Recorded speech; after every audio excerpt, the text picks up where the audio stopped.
Series of three dimensional geometry के second video में आपका स्वागत है। मैं इस वीडियो में ऑक्टेंट, डिस्टेंस फार्मूला और सेक्शन फार्मूला के बारे में बताऊंगा।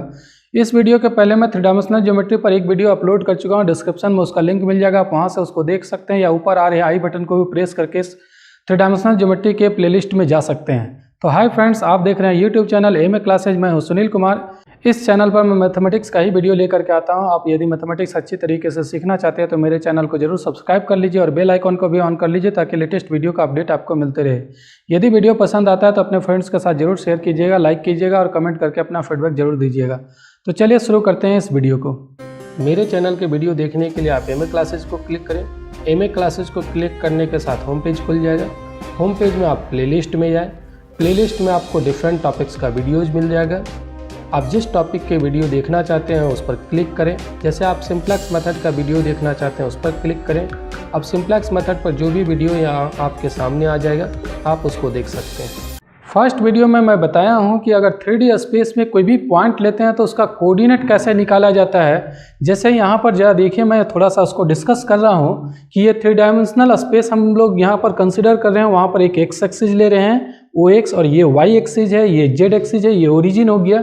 आप देख पा रहे होंगे ये तीन जो प्लेन है, एक एक्स एक्सिस और Y एक्सिस से मिलकर के बना हुआ है। तो इस प्लेन को हम लोग कहते हैं XY प्लेन। और जो पीछे आप देख पा रहे होंगे कि ONAB जो प्लेन है ये वाला, इस प्लेन जो है वो एक्स एक्सिस और Z एक्सिस से मिलकर के बना हुआ है, इसको XZ प्लेन कहते हैं। और ये इधर इस तरफ दीवार की तरफ दिख रहा होगा, तो ये जो है वो Y एक्सिस और Z एक्सिस से मिलकर के बना हुआ है, तो इसको हम लोग कहते हैं YZ प्लेन। ये वाला प्लेन है। अब देखिए स्पेस में एक पॉइंट यहाँ पर P लिया हुआ है और यहाँ से ये परपेंडिकुलर ड्रॉ कर देते हैं XY प्लेन पर। तो XY प्लेन पर जो परपेंडिकुलर ड्रॉ करते हैं, फुट ऑफ परपेंडिकुलर हम लोग M मानते हैं, यहाँ से इस पर परपेंडिकुलर ड्रॉ करते हैं। ये MN जो है वो X एक्सिस पर परपेंडिकुलर है और ML जो है वो Y एक्सिस पर परपेंडिकुलर है। तो ON डिस्टेंस जो है अगर X ले लेते हैं, OL डिस्टेंस अगर Y ले लेते हैं और ये PM डिस्टेंस अगर Z ले लेते हैं, तो इस पॉइंट का कोऑर्डिनेट XYZ होता है। मैं ये पहले वाले वीडियो में डिस्कस कर चुका हूँ कि ये डिस्टेंस को X कोऑर्डिनेट कहते हैं, इस डिस्टेंस को Y कोऑर्डिनेट कहते हैं और इस डिस्टेंस को Z कोऑर्डिनेट कहते हैं। एक और तरीका मैं बताया था इसका कोऑर्डिनेट लिखने का कि XY प्लेन से एक पॉइंट का जो डिस्टेंस होता है, देख रहे हैं आप नीचे जो प्लेन है XY प्लेन है, और उस प्लेन से ये P पॉइंट का जो परपेंडिकुलर डिस्टेंस होता है इसको हम लोग कहते हैं Z कोऑर्डिनेट। तो XY प्लेन से जो डिस्टेंस होता है उसको Z कोऑर्डिनेट कहते हैं। उसी तरीके से XZ प्लेन से जो डिस्टेंस होगा, पीछे जब तरफ जो प्लेन है वहाँ से जो इसका जो परपेंडिकुलर डिस्टेंस होगा, इस डिस्टेंस को हम लोग कहते हैं Y कोऑर्डिनेट। XZ प्लेन से डिस्टेंस को Y कोऑर्डिनेट कहते हैं और YZ प्लेन ये जो है इस प्लेन से जो डिस्टेंस होगा उसको हम लोग कहते हैं X कोऑर्डिनेट। तो ये दो तरीका मैं पहले वाला वीडियो में बताया हूँ, आप जरूर उस वीडियो को देखिएगा अगर नहीं देखे हैं तो। अब एक तीसरा तरीका होता है कोऑर्डिनेट के लिए कि आप ऐसा कीजिए, ये जो P पॉइंट है वहाँ से एक्स एक्सिस पर परपेंडिकुलर ड्रॉ कर दीजिए। स्पेस में ये पॉइंट था, यहाँ से हम लोग इस पर परपेंडिकुलर ड्रॉ कर रहे हैं। आप जरा इमेजिन कीजिएगा ये परपेंडिकुलर है या नहीं। एक्चुअली 3 डायमेंशनल स्पेस का या 3D स्पेस का फिगर को प्लेन पर बनाना आसान नहीं होता है, लेकिन फिर भी मैं कोशिश किया हूँ इसको बनाने का। आप समझ पा रहे होंगे कि ये जो P से यहाँ पर हम लोग PN परपेंडिकुलर ड्रॉ किए हैं। किस पर ड्रॉ किए हैं? एक्स एक्सिस पर। और यहाँ से हम लोग Z एक्सिस पर भी परपेंडिकुलर ड्रॉ करते हैं। ये जो है वो परपेंडिकुलर है Z एक्सिस पर, और यहाँ से हम लोग एक Y एक्सिस पर भी परपेंडिकुलर ड्रॉ करते हैं। ये जो आप देख पा रहे होंगे कि ये जो है वो Y एक्सिस पर परपेंडिकुलर है। तो P पॉइंट जो स्पेस में है वहाँ से X एक्सिस पर भी परपेंडिकुलर ड्रॉ किए हैं, Y एक्सिस पर भी परपेंडिकुलर ड्रॉ किए हैं और Z एक्सिस पर भी परपेंडिकुलर ड्रॉ किए हैं। जहाँ X एक्सिस को इंटरसेक्ट करता है ये परपेंडिकुलर, उसका ओरिजिन से जो डिस्टेंस होगा this is called X coordinate. ये Y एक्सिस को जहाँ पर इंटरसेक्ट करता है उसका जो डिस्टेंस होगा ओरिजिन से वो Y कोऑर्डिनेट, और Z एक्सिस को जहाँ पर इंटरसेक्ट करता है ये परपेंडिकुलर, तो उसका ओरिजिन से जो डिस्टेंस होगा इसको हम लोग Z कोऑर्डिनेट कहते हैं। तो एक और तरीका हो गया कोऑर्डिनेट निकालने का कि स्पेस में कहीं पर भी हम लोग एक पॉइंट लिए हुए हैं, ये जो P पॉइंट है स्पेस में है, और वहाँ से X एक्सिस पर परपेंडिकुलर ड्रॉ करते हैं, वहाँ से Y एक्सिस पर परपेंडिकुलर ड्रॉ करते हैं, वहाँ से Z एक्सिस पर परपेंडिकुलर ड्रॉ करते हैं। जहाँ इंटरसेक्ट कर रहा है X एक्सिस, Y एक्सिस और Z एक्सिस का, उसका ओरिजिन से डिस्टेंस लेते हैं, तो ये X कोऑर्डिनेट हो गया, ये Y कोऑर्डिनेट हो गया और ये जो है वो Z कोऑर्डिनेट हो गया। तो एक तरीका ये भी हुआ कोऑर्डिनेट का। अब हम लोग देखते हैं थ्री डायमेंशनल ज्योमेट्री में ऑक्टेंट क्या होता है। जैसे आप टू डायमेंशनल ज्योमेट्री में जानते हैं क्वाड्रेंट होता है, बिल्कुल वैसे ही यहाँ थ्री डायमेंशनल ज्योमेट्री में ऑक्टेंट होता है। तो आप इस फिगर को समझिए, यहाँ पर देखिए आपको तीन प्लेन दिख पा रहा होगा और तीनों जो है वो एक दूसरे पर म्यूचुअली परपेंडिकुलर है।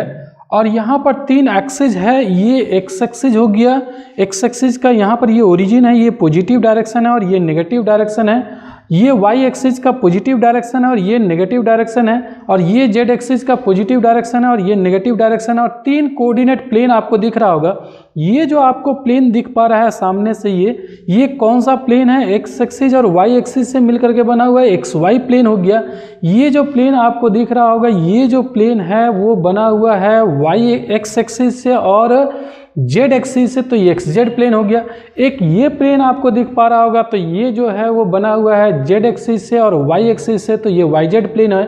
और ये पूरा जो प्लेन है, तीनों प्लेन पूरे स्पेस को, हॉल स्पेस को 8 पार्ट में डिवाइड करता है, 8 कंपार्टमेंट में डिवाइड करता है। तो प्रत्येक कंपार्टमेंट को ही हम लोग कहते हैं ऑक्टेंट।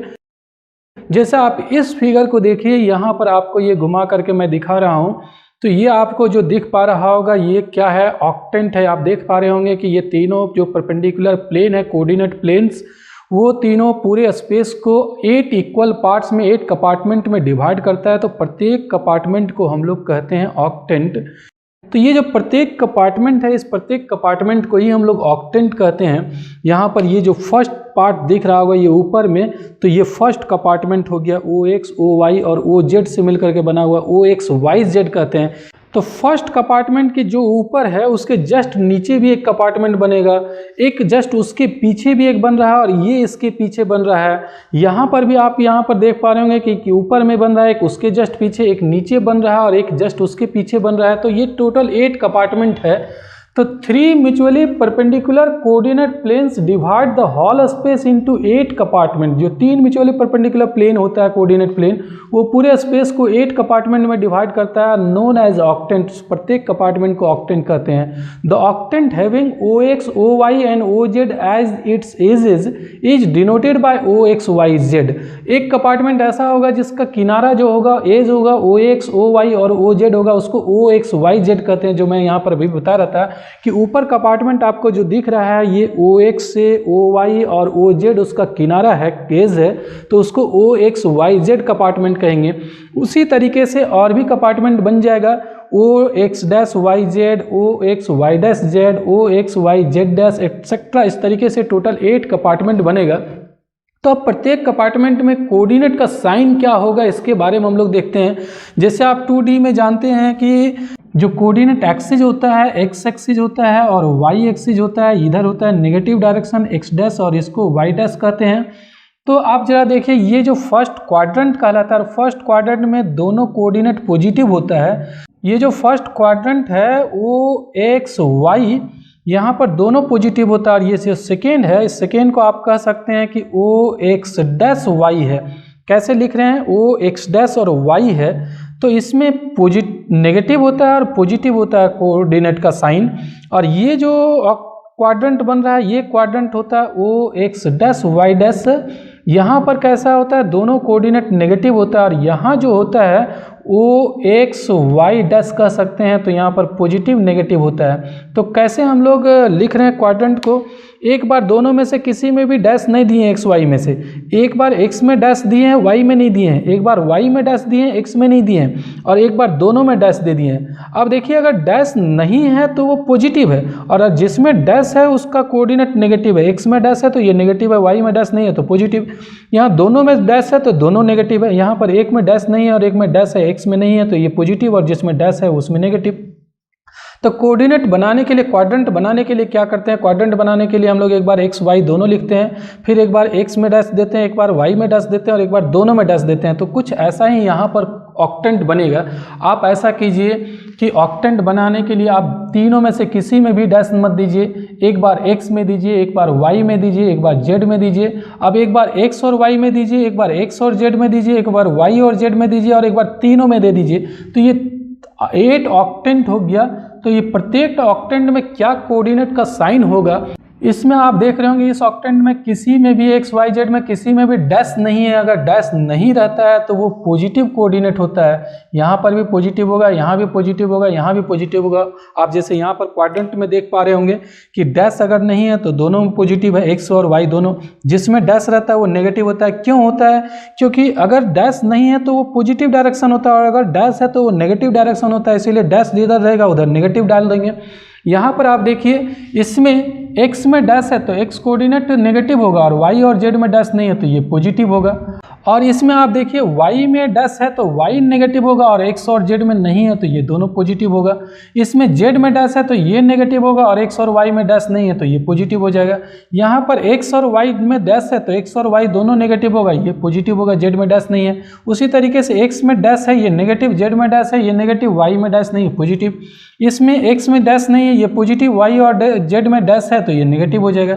यहाँ तीनों में डैश है तो ये तीनों नेगेटिव होगा। तो हम लोग अब इस कोऑर्डिनेट सिस्टम से हम लोग कह सकते हैं कि कौन सा पॉइंट किस ऑक्टेंट में होगा, उसका सिर्फ कोऑर्डिनेट देख करके हम लोग बता सकते हैं।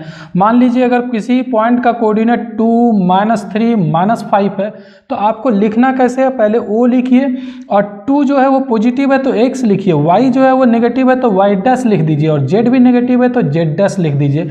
तो ये जो पॉइंट है वो इस ऑक्टेंट में होगा। मान लीजिए अगर पॉइंट है 3, 7, -2 तो ये कहाँ पर होगा? 3, 7, -2 जो है वो पॉइंट कहाँ पर होगा? तो सबसे पहले O लिखना है और x में यहाँ पर फर्स्ट कोऑर्डिनेट जो x कोऑर्डिनेट उसमें पॉजिटिव है तो x लिखिए, y भी पॉजिटिव है तो y लिखिए और z भी z में नेगेटिव है तो z में डैश लगा दीजिए। तो ये किस ऑक्टेंट में हो जाएगा? OXYZ ऑक्टेंट में हो जाएगा। तो ये हो गया फ्रेंड्स कोऑर्डिनेट में सिस्टम में, 3 डायमेंशनल सिस्टम में ऑक्टेंट। और ऑक्टेंट डिफरेंट ऑक्टेंट क्या होता है और उस ऑक्टेंट में कोऑर्डिनेट का क्या साइन होता है। अब चलिए हम लोग देखते हैं डिस्टेंस फार्मूला क्या होता है। फ्रेंड्स जैसे आप 2D में डिस्टेंस फार्मूला जानते हैं, बस 3D में भी बिल्कुल वैसा ही होता है कि distance between any 2 points A x1, y1, z1 and B x2, y2, z2 is given by.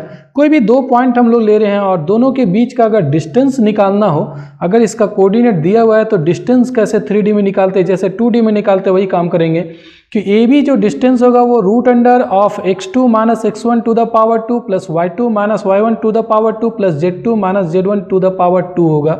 यानी क्या करेंगे, इसका कोऑर्डिनेट और इसका कोऑर्डिनेट का डिफरेंस लेंगे, x2 और x1 का डिफरेंस लेंगे उसका होल स्क्वायर, y2 और y1 का डिफरेंस लेंगे उसका होल स्क्वायर और z2 और z1 का डिफरेंस लेंगे उसका होल स्क्वायर। ये तीनों कोऑर्डिनेट के स्क्वायर का सम कर देंगे और उसका √* ले लेंगे तो वही हो जाएगा AB डिस्टेंस। तो जो 2D में था बिल्कुल वही है। इस फॉर्मूला से हम लोग किसी भी 2 पॉइंट के बीच का डिस्टेंस निकाल सकते हैं। लेकिन अगर सपोज कीजिए ये पॉइंट है A जिसका कोऑर्डिनेट है XYZ और इसका ओरिजिन से डिस्टेंस निकालना है तो ओरिजिन का कोऑर्डिनेट 0, 0, 0 होता है। तो अगर OA निकालना है तो कैसे निकालेंगे हम लोग? यहाँ पर हम लोग ऐसा करेंगे कि x - 0 किसी में अभी आप सब्ट्रैक्ट कर सकते हैं, जरूरी नहीं है कि x2 में x1 को ही करें, x1 - x2 भी कर सकते हैं क्योंकि होल स्क्वायर है तो आप x2 - x1 लिखिए या x1 - x2 लिखिए, उससे कोई फर्क नहीं पड़ता है, होल स्क्वायर रहने से दोनों पॉजिटिव ही आएगा। तो आप देखिए x - 0 का होल स्क्वायर कर देंगे, फिर y - 0 का होल स्क्वायर कर देंगे और फिर z - 0 का होल स्क्वायर कर देंगे और इसका सम करके √* कर देंगे। तो ये कितना आ गया? x² plus y² plus z² आ गया।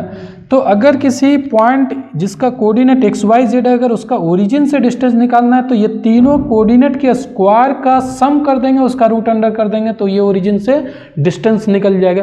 अब देखते हैं आगे सेक्शन फार्मूला क्या होता है। सेक्शन फार्मूला में हम लोग सबसे पहले क्या करते हैं, late A whose coordinate are x1, y1, z1 and B whose coordinates are x2, y2, z2 be 2 points in a space। कहीं भी स्पेस में 2 पॉइंट लेते हैं जिसका कोऑर्डिनेट दिया हुआ है एंड P भी a point on the line segment AB।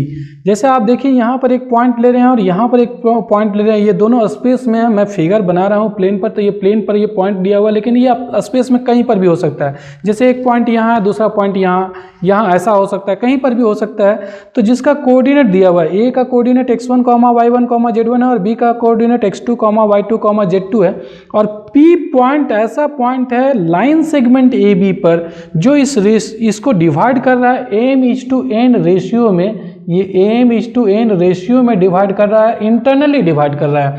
Internally divide कर रहा है मतलब ए और बी को मिलाने वाला लाइन सेगमेंट पर ये पॉइंट है। तो पी बी ये point on the line segment A B such that it divides the line segment A B internally in the ratio m:n। ये जो पी पॉइंट है वो उसको m:n रेशियो में इसको डिवाइड कर रहा है। इसका मतलब क्या हो गया कि AP का जो लेंथ होगा और PB का जो लेंथ होगा ये दोनों का रेशियो है m/n। अगर ऐसा P पॉइंट इसको डिवाइड कर रहा है, इंटरनली डिवाइड कर रहा है, तो P का coordinate then coordinate of PR, P का कोऑर्डिनेट निकालने का फॉर्मूला होता है, क्या होता है, इस रेशियो को मल्टीप्लाई कीजिए इसके कोऑर्डिनेट से, यानी m×x2 और प्लस ये जो रेशियो है इसको मल्टीप्लाई करना है इस कोऑर्डिनेट से, यानी n×x1 और डिवाइड कर देना है m+n कर देना है। क्या करना है आप देखिए फिर से कि m×x2 plus n×x1 divided by m+n। तो ये p का x कोऑर्डिनेट निकल गया। अगर y कोऑर्डिनेट निकालना है तो इसी तरीके से y कोऑर्डिनेट के साथ मल्टीप्लाई करेंगे m×y2 प्लस n×y1 और डिवाइडेड बाय हो जाएगा m+n। इसी तरीके से z कोऑर्डिनेट निकालना है तो m×z2, यहाँ पर m×z2 प्लस n×z1 और डिवाइडेड बाय हो जाएगा m+n। तो ये कहलाता है सेक्शन फार्मूला। P पॉइंट अगर m:n रेशियो में डिवाइड कर रहा है ए बी पॉइंट को, A और B को मिलाने वाला लाइन सेगमेंट को, तो P का कोऑर्डिनेट इस तरीके से निकाल सकते हैं। अब जरा समझिए कि अगर ये P जो है वो मिडिल पॉइंट रहे, ये जो कोऑर्डिनेट है x1 y1 z1 यहाँ A का कोऑर्डिनेट है और B का कोऑर्डिनेट हम लोग सपोज कर लेते हैं x2, y2, z2 है, और ये अगर P मिडिल पॉइंट है तो वैसे केस में P का कोऑर्डिनेट कैसे निकालेंगे। अगर मिडिल पॉइंट है तो आप समझ सकते हैं कि AP और PB दोनों इक्वल होगा, ये जो डिस्टेंस है AP और PB दोनों इक्वल हो जाएगा। तो आप ये इधर डिवाइड कर दीजिए तो AP डिवाइडेड बाय PB कितना हो जाएगा, ये 1 हो जाएगा। दोनों साइड PB से डिवाइड कर रहे हैं, यहाँ पर भी PB से और यहाँ पर PB से करेंगे तो 1 को हम लोग 1 डिवाइडेड बाय 1 लिख सकते हैं। तो अगर ये मिडिल पॉइंट है तो इसको किस रेशियो में डिवाइड करता है, 1:1 रेशियो में, ये भी 1 और इधर भी 1, यानी 1:1 रेशियो में डिवाइड करेगा। तो कोऑर्डिनेट ऑफ P क्या होगा, ऐसे केस में हम लोग P का कोऑर्डिनेट निकालेंगे तो कैसे निकलेगा, इस रेशियो को इसके साथ मल्टीप्लाई करते हैं तो 1×x2 प्लस 1×x1 और डिवाइडेड बाय हम लोग क्या करते हैं m+n करते हैं, तो m और n की जगह यहाँ पर 1+1 हो जाएगा। इसी तरीके से y कोऑर्डिनेट निकालेंगे तो 1×y2 plus 1×y1 divided by हो जाएगा 1+1 हो जाएगा, 1×y2 plus 1×y1 divided by 1+1। और z कोऑर्डिनेट निकालने के लिए भी 1×z2 plus 1×z1 divided by 1+1 हो जाएगा। देखिए क्या कर रहे हैं, 1 को इसके z कोऑर्डिनेट से और फिर इस 1 को इसके z कोऑर्डिनेट से और फिर 1+1 से डिवाइड कर दे रहे हैं। तो आप देख पा रहे होंगे कि ये कितना आएगा, x1 प्लस x2 हो जाएगा, x1 plus x2 divided by 2, और यहाँ पर हो जाएगा y1 plus y2 divided by 2, और यहाँ होगा z1 plus z2 divided by 2। तो आप देखिए अगर ये मिडिल पॉइंट हो तो बड़ा आसानी से कोऑर्डिनेट निकल सकता है। ये P पॉइंट अगर लाइन सेगमेंट AB का मिडिल पॉइंट हो तो कोऑर्डिनेट निकालने के लिए, P का कोऑर्डिनेट निकालने के लिए क्या करते हैं, दोनों के x कोऑर्डिनेट को ऐड करके 2 से डिवाइड कर देते हैं, दोनों का y कोऑर्डिनेट से को ऐड करके 2 से डिवाइड कर दीजिए, दोनों का z कोऑर्डिनेट का सम निकालिए और उसको 2 से डिवाइड कर दीजिए, मतलब एवरेज ले लीजिए। तो दोनों के कोऑर्डिनेट का एवरेज कर देंगे तो ये मिडिल पॉइंट का कोऑर्डिनेट निकल जाएगा। अब अगर ये इंटरनली नहीं डिवाइड करता है, मान लीजिए एक्सटर्नली डिवाइड करें। एक्सटर्नली मीन्स क्या हुआ, जैसे अगर मान लीजिए यहाँ पर A पॉइंट ले रहे हैं और यहाँ पर B पॉइंट है और P पॉइंट AB के अंदर नहीं है, AB लाइन सेगमेंट पर नहीं है, इसको ज्वाइन करने वाला लाइन सेगमेंट पर नहीं, बल्कि ये आप आगे बढ़ा दीजिए और इस आगे बढ़ाए हुए भाग पर P पॉइंट है। तो ऐसे केस में और ऐसा है कि AP और PB का रेशियो जो है वो m:n ही है, m/n है। AP और PB का जो रेशियो है m/n है। तो हम लोग ऐसे केस में कहते हैं कि P जो है पॉइंट वो इस AB को डिवाइड कर रहा है एक्सटर्नली, और अगर एक्सटर्नली डिवाइड करे तो उस समय इसका कोऑर्डिनेट निकालने का तरीका होता है बिल्कुल सेम तरीके से निकलता है कोऑर्डिनेट। अंतर क्या होता है कि ये प्लस के बदले हो जाता है माइनस हो जाता है, यहाँ पर भी माइनस हो जाता है mx2 minus nx1 divided by m minus n। यहाँ भी y कोऑर्डिनेट में भी माइनस होगा और नीचे भी माइनस हो जाएगा, यहाँ पर भी माइनस हो जाएगा और ये भी माइनस हो जाएगा। तो ये कब होता है? जब P point AB line segment को एक्सटर्नली डिवाइड कर रहा है और m/n रेशियो m:n रेशियो में डिवाइड कर रहा है। तो इस तरीके से हम लोग कोऑर्डिनेट निकालते हैं P पॉइंट का। तो ये हुआ सेक्शन फार्मूला 3 डायमेंशनल स्पेस में। अब आगे बढ़ते हैं हम लोग। एक क्वेश्चन हम लोग ले रहे हैं कि find the image of -2, 3, 4 in the YZ plane. YZ plane पर इसका क्या इमेज होगा ये हम लोग को निकालना है। तो आप पहले इस कॉन्सेप्ट को समझिए। यहाँ पर आप ये फिगर देख पा रहे होंगे, पहले इसको समझ लीजिए, उसके बाद इस क्वेश्चन को बनाना आसान हो जाएगा। क्या है जरा ध्यान दीजिएगा। हम लोग ये x एक्सिस ले रहे हैं, ये y एक्सिस ले रहे हैं और ये z एक्सिस। ये जो नीचे आप देख पा रहे होंगे ये जो है वो xy प्लेन हो गया और xy प्लेन और ये स्पेस में एक पॉइंट है, यहाँ पर एक पॉइंट है, देख पा रहे होंगे कि ये P पॉइंट है और इस P पॉइंट का जो कोऑर्डिनेट है वो क्या है x, y, z। तो आप कैसे इसका कोऑर्डिनेट निकालते हैं? हम लोग क्या करते हैं, ये जो पॉइंट है उससे xy प्लेन पर परपेंडिकुलर ड्रा करते हैं और फिर जो फुट ऑफ परपेंडिकुलर आ रहा है वहाँ से x एक्सिस पर और वहाँ से y एक्सिस पर परपेंडिकुलर ड्रा करते हैं। तो ये ओरिजिन से जो डिस्टेंस होता है यहाँ से यहाँ तक वो x कोऑर्डिनेट होता है और ये होता है y कोऑर्डिनेट, और ये जो डिस्टेंस होता है परपेंडिकुलर डिस्टेंस xy प्लेन से वो z कोऑर्डिनेट होता है। अब इसका इमेज कहाँ पर बनेगा? मान लीजिए ये एक मिरर है, ये जो प्लेन है एक मिरर है, प्लेन मिरर है। तो इसका अगर इमेज बनेगा तो ये कहाँ बनेगा? मिरर के जस्ट पीछे बनता है। और कितना डिस्टेंस पर बनता है? जितना डिस्टेंस ऊपर है उतना ही डिस्टेंस नीचे में बनता है। तो देखिए यहाँ से यहाँ तक का जो डिस्टेंस है वो z कोऑर्डिनेट है, ये PM जो है वो z कोऑर्डिनेट है, तो उतना ही डिस्टेंस नीचे बनेगा। तो ये भी डिस्टेंस नीचे भी z ही रहेगा, लेकिन ये z एक्सिस के नेगेटिव डायरेक्शन में है, ये पॉजिटिव डायरेक्शन में ऊपर की तरफ था और ये नीचे की तरफ है, तो इसीलिए क्या लिख सकते हैं हम लोग? -z लिख सकते हैं। अब अगर इसका कोऑर्डिनेट की बात करें, डिस्टेंस पॉजिटिव ही होगा लेकिन ये नेगेटिव डायरेक्शन में मेजर कर रहे हैं इसीलिए -z लिख रहे हैं। अब इसका कोऑर्डिनेट की बात करें, Q पॉइंट का कोऑर्डिनेट निकालना हो तो कैसे निकलेगा? देखिए P का और Q का दोनों का x और y कोऑर्डिनेट सेम होगा। क्यों सेम हो जरा समझिए कि P पॉइंट से यहाँ पर हम लोग परपेंडिकुलर ड्रॉ किए xy प्लेन पर और एक फुट ऑफ परपेंडिकुलर से x एक्सिस पर परपेंडिकुलर ड्रॉ किए और y एक्सिस पर। तो इस डिस्टेंस को x कोऑर्डिनेट और इस डिस्टेंस को y कोऑर्डिनेट करें। जब Q पॉइंट है और यहाँ से हम लोग xy प्लेन पर परपेंडिकुलर ड्रॉ करेंगे, फुट ऑफ परपेंडिकुलर यही आएगा, फिर यहाँ से परपेंडिकुलर यही आएगा, यहाँ से परपेंडिकुलर यही आएगा। तो x कोऑर्डिनेट और y कोऑर्डिनेट दोनों का सेम हो जाएगा, सिर्फ z कोऑर्डिनेट का अंतर होगा। z कोऑर्डिनेट इसका इधर पॉजिटिव डायरेक्शन में और इसका नेगेटिव डायरेक्शन में है, तो क्या होगा? x कोऑर्डिनेट और y कोऑर्डिनेट तो दोनों का सेम होगा, z कोऑर्डिनेट जो है वो -z हो जाएगा। ये फर्स्ट ऑक्टेंट में था, इसका पॉजिटिव हो गया और ये नीचे वाला में है तो उसका z कोऑर्डिनेट जो है वो नेगेटिव हो जाएगा। तो अगर xy प्लेन, समझिएगा जरा कि xy प्लेन पर हम लोग को इमेज निकालना है किसी भी पॉइंट का, तो x कोऑर्डिनेट और y कोऑर्डिनेट सेम रह जाता है। चेंज क्या होता है? z कोऑर्डिनेट का साइन चेंज होता है, मैग्नीट्यूड सेम रहता है, जो मैग्नीट्यूड है वही मैग्नीट्यूड यहाँ पर भी रहेगा। लेकिन z कोऑर्डिनेट इसमें पॉजिटिव था तो इसमें क्या हो जाएगा? नेगेटिव। मान लीजिए ऊपर वाला में नेगेटिव रहता तो नीचे वाला उसका इमेज जो है वो पॉजिटिव हो जाता। तो अगर xy प्लेन पर हम लोग किसी भी पॉइंट का इमेज निकालना हो, xy प्लेन पर किसी भी पॉइंट का, तो वैसे केस में x और y कोऑर्डिनेट सेम रखेंगे, z कोऑर्डिनेट चेंज कर देंगे। तो यहाँ आप डायरेक्ट लिख सकते हैं कि yz प्लेन पर हम लोग का इसका इमेज निकालना है, मतलब y और z कोऑर्डिनेट सेम होगा और x कोऑर्डिनेट का साइन चेंज हो जाएगा। तो इसका आंसर हो जाएगा, आंसर कैसे लिखेंगे कि image of -2, 3, 4 in the YZ plane, YZ plane पर निकालना है तो y और z कोऑर्डिनेट सेम होगा, 3, 4 होगा और x कोऑर्डिनेट का साइन चेंज हो जाएगा, x नेगेटिव है तो यहाँ पर हो जाएगा पॉजिटिव। तो इस तरीके से किसी भी पॉइंट का किसी भी कोऑर्डिनेट प्लेन में इमेज आप निकाल सकते हैं। ये ऑब्जेक्टिव टाइप का क्वेश्चन है, इसको आप डायरेक्ट सिर्फ आंसर लिख सकते हैं। तो फ्रेंड्स 11th क्लास के 3D में कुछ विशेष नहीं है, कोऑर्डिनेट सिस्टम के बारे में इंट्रोडक्शन है और डिस्टेंस फार्मूला और साथ में सेक्शन फार्मूला से रिलेटेड कुछ क्वेश्चन है।